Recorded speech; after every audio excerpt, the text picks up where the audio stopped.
নির্বাচনী এলাকা 157, নেত্রকোনা 1 থেকে নির্বাচিত মাননীয় সংসদ সদস্য ব্যারিস্টার কায়সার কামালকে বাংলাদেশ জাতীয় সংসদের ডেপুটি স্পিকার পদে নির্বাচিত করা হোক।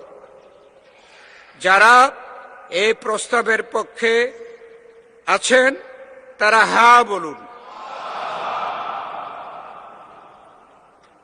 যারা এই প্রস্তাবের বিপক্ষে আছেন তারা না বলুন।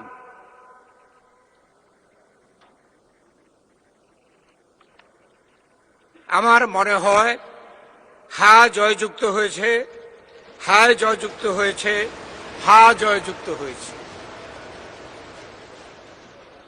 অতএব মাননীয় সদস্য ব্যারিস্টার কায়সার কামাল সর্বসম্মতিক্রমে ও বিনা প্রতিদ্বন্দ্বিতায় বাংলাদেশ জাতীয় সংসদের ডেপুটি স্পিকার নির্বাচিত হলেন।